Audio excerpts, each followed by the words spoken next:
చూసారా?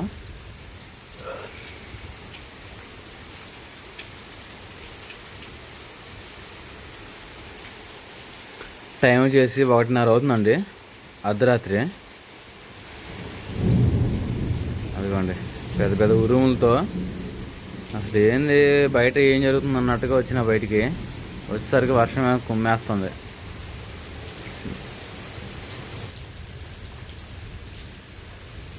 చూసారా? రేపు ఉదయం ఎలా ఉండేది చూపిస్తాను.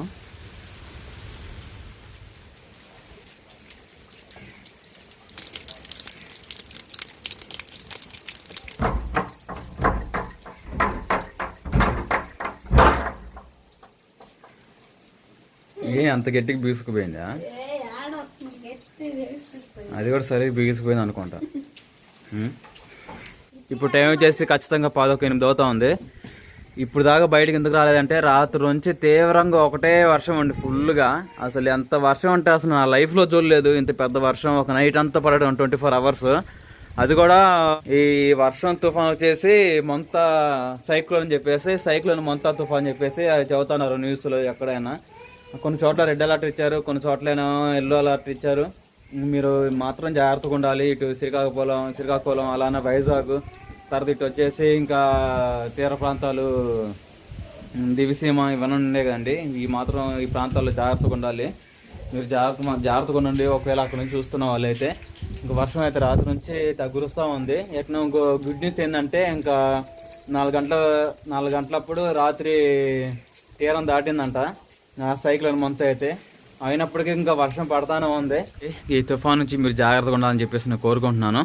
ఇప్పుడు టైం వచ్చేసి ఖచ్చితంగా 8 అవుతా ఉంది. ఇంకా కూరగాయలు కూడా తెగ రేట్లు పెరిగిపోయినాయండి. ఎందుకంటే ఈ వర్షాలకి ఇంకా కొయ్యలేక, అలానే సరుకు రవాణాది ముడి సరుకు రాలేక ఏమో కానీ మొత్తానికి కూరగాయలు తెగ రేటు పెరిగిపోయి అరకేజీ 50 రూపాయలు దొండకాయలు, 50 రూపాయలు బెండకాయలు, అరకేజీలే అంతంత ఉన్నాయన్నమాట. అంత కూరగాయలు కూడా పెరిగిపోయినాయి. అంతే వాతావరణానికి అసలుకి అందరం ఇంట్లో ముందు జాగ్రత్తగా ఉంటే చాలు అన్న ఆలోచన కలిగి ఉన్నారు. ఇప్పుడు అంత భయంతో ఉందన్నమాట. ముఖ్యంగా మన ఏపీకి కూడా చాలా ముప్పు ఉంది ఈ వర్షాల వల్ల. అందుకని చెప్పి జాగ్రత్తగా ఉండండి. కొన్ని చోట్ల రెడ్ అలర్ట్ కూడా ఇచ్చారు. సరే అండి, ఇంకా నేనైతే పిల్లలకి టిఫిన్ తీసుకోవడానికి వెళ్తున్నాను. రాజకుమారి అద్దగా ఎప్పుడు టిఫిన్ చేస్తూ ఉండేది, కానీ ఈ టైం మిక్సీ పడైపోయేసరికి ఇంకా పిల్లలు లేచి ఇప్పుడు 7:08 మధ్యలో ఉంది కదా, ఇంకా వాళ్ళు ఆకలి అంటూ ఉన్నారు. వాళ్ళకి టిఫిన్ అన్న తర్వాత వచ్చేసి కూరగాయలు తగ్గ రేట్లు ఎక్కువ ఉండి అని చెప్పేసి వాటిని కాదని మామూలుగా ఎగ్స్ తేడానికి వెళ్తున్నాను. ఈ చలన వాతావరణానికి కూడా మనకి బాడీ టెంపరేచర్కి వేడిగా బాగుంటుంది ఎగ్ ఫ్రైడ్ రైస్. అందుకని చెప్పేసి ఒక 5-10 గుడ్లు తెచ్చుకుంటే అందరి దాకా మనం ఎగ్ ఫ్రైడ్ రైస్ చేసుకొని తిని ఇంట్లోనే జాగ్రత్తగా ఉండగలుగుతాము. ఏదైనా పనికి వెళ్ళాలన్నా ఏదైనా చేయాలన్నా ఈ వర్షాలకి ఏందండి అసలు ఇలాగ నిలబడి ఒక 2 నిమిషాలు మీతో మాట్లాడంటేనే ఒళ్ళు వణికొచ్చేస్తుంది, అంత చలిగా ఉందన్నమాట. సరేనా, త్వరగా వెళ్ళి షాప్కి వెళ్ళి కావాల్సినవి తెచ్చుకుందాం. మరి పిల్లలకి ముఖ్యంగా ఇడ్లీను, బొడ్డోడికి సుహాసినికి ఆకలి అంటా ఉన్నారు. వచ్చేసరికి రాజకుమారి 9 ఆ మధ్యలో వేద్ది.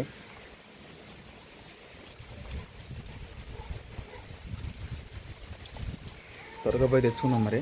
సరేనా, ఎగ్స్ తర్వాత ఇడ్లీ టిఫిన్ అయితే తెచ్చుకుందాం. చూడండి, వర్షం అయితే తీవ్రంగా పడతా ఉంది మా పల్లెటూరు ప్రాంతంలో. అసలు చూడండి, ఈ చర్చి ఏమిటి ఎప్పుడు పెద్ద గుంత అండి, దగ్గరకు ఒక 4 అడుగుల గుంత. చుట్టూ మునిగిపోయి రోడ్డు మీద కూడా నీళ్ళు వచ్చేసినాయి. అలానే పాము ఉంది ఇక్కడ. ఆ పాము బతికుందో మరి చనిపోయిందో, రాత్రి కొట్టుంటారు.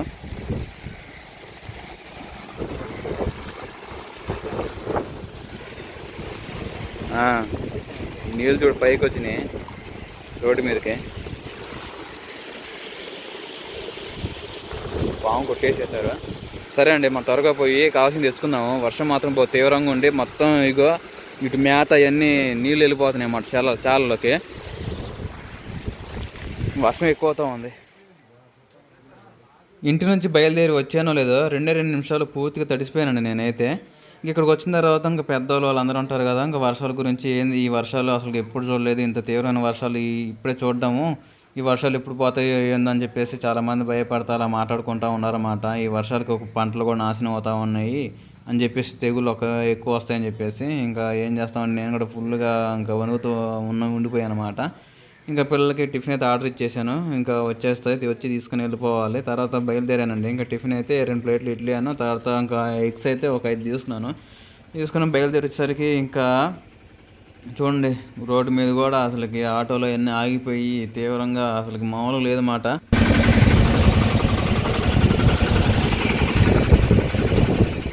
మా ఊరి చెరువు ఉప్పొంగిపోతుందని చెప్పేసి అందరూ అనుకుంటూ ఉంటుంటే అసలు మా చెరువు ఎలాగుందని చెప్పేసి వెళ్ళామండి. ఇంక 2 రకాల చెరువులు ఉన్నాయన్నమాట. ఒకటే చేపల చెరువు, ఒకటే మంచుల చెరువు అన్నమాట.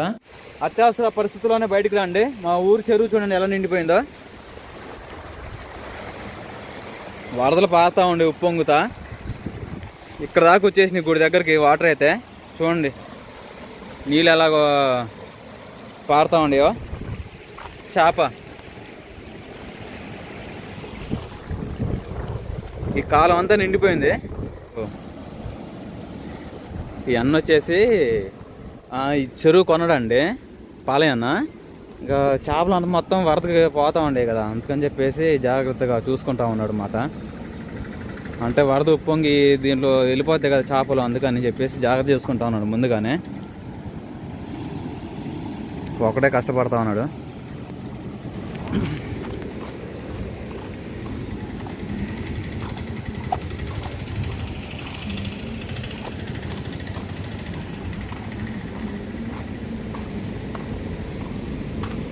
ఏమో బొడ్డా వాళ్ళ మళ్ళీ సరి చేస్తున్నారా?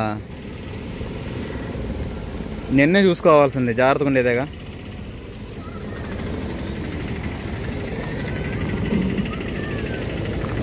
ఏనా రమ్మంటావా కిందకి? నేను పట్టుకోవడానికి రావాలా? పనిలేదా?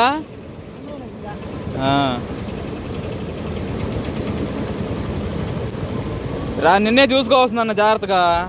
నిన్నెంత వరద లేదు, నేను చూసుకున్నట్టు పోయేదే. చుట్టూరు వలగట్టుకుంటున్నాడు అంటే చేపలు పోకుండా.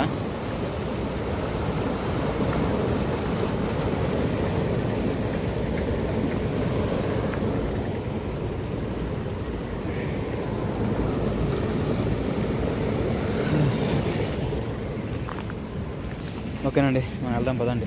ఇప్పుడు చాలా లేట్ అయిపోయింది. పిల్లలు ఆకలి అంటా ఉన్నారు. ఓకేనండి, వరద మామూలు పారట్లా.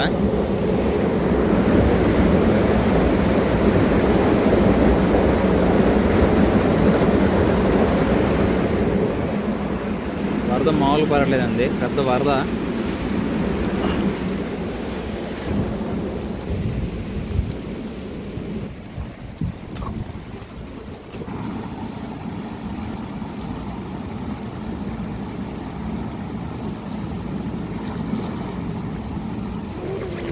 కడిపోయి ఉందా? కట్ చేయడం కాదు అన్న,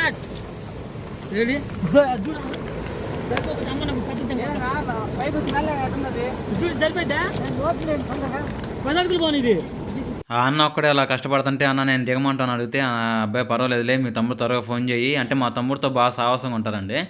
అంటే నైట్ క్యాంపింగ్ వాళ్ళంతా చాలా భయస్తారన్నమాట. అందుకని చెప్పేసి మా తమ్ముడిని అలానే ఇంకా మీ బామ్మర్దిని పిలిపిమంటే వంశీ అని వాళ్ళిద్దరిని ఫోన్ చేసి, త్వరగా రారా ఇలా పాలయ్యన్న ఇలా కింద దిగి ఆనకట్టేస్తా కష్టపడతా ఉన్నాడు, త్వరగా రాను మీరు కూడా సహాయం చేసినట్టు ఉంటుందని చెప్పగానే సరే నాన్న వస్తానని చెప్పేసి మా తమ్ముడు అలానే మా బామ్మర్ది వచ్చారండి.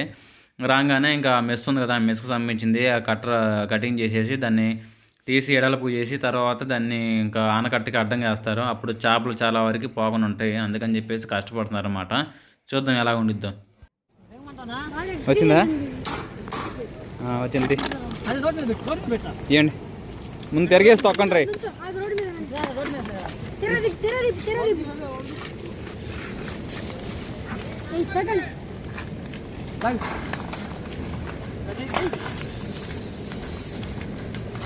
పోనీ అట్నే పోనీ.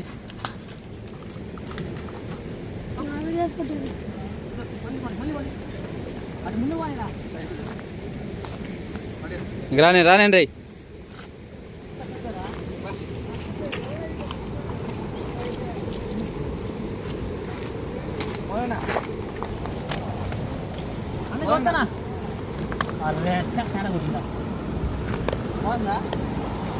ఏంటి 2-3 పెట్టి వండుతారా మీరు ఇంకోటి పెట్టి ఆగిద్దానా పోదులే కానీ దూరట్లేదులే. అది ఎంత చూడనా పెద్ద ఎంత పోతుంది ఇటు అవును ఇటు పక్క బాగుంది ఇటు పక్క మొత్తం అవును ఏది అటు బాగుంది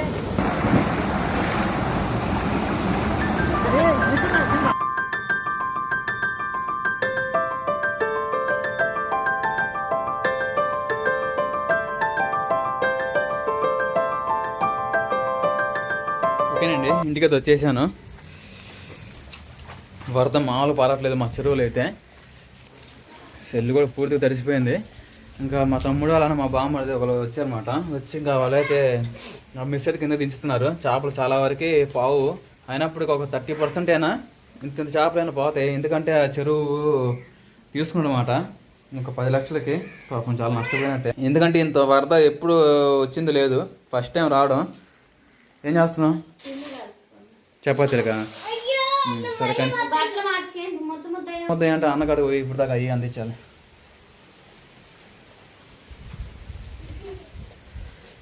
ఏంది ఏమి ఆటోమేటిక్ తిరుగుతూ ఉంది కెమెరా. పెడుతున్నావా? ఏందంట తిను తిను తిను తిను. అడ్డం తిరుగుతున్నాడు. నీళ్ళు వేడి పెట్టా పిల్లలకి? సలన్ నీళ్ళు తాపాకు, వేడిగా ఉండే కాస్త వేడే పెట్టుకున్నావా? మంచి పని చేసావు. పొద్దుగోలు బయటకు వెళ్ళి కాకండి. తిని తిని తిని తిని.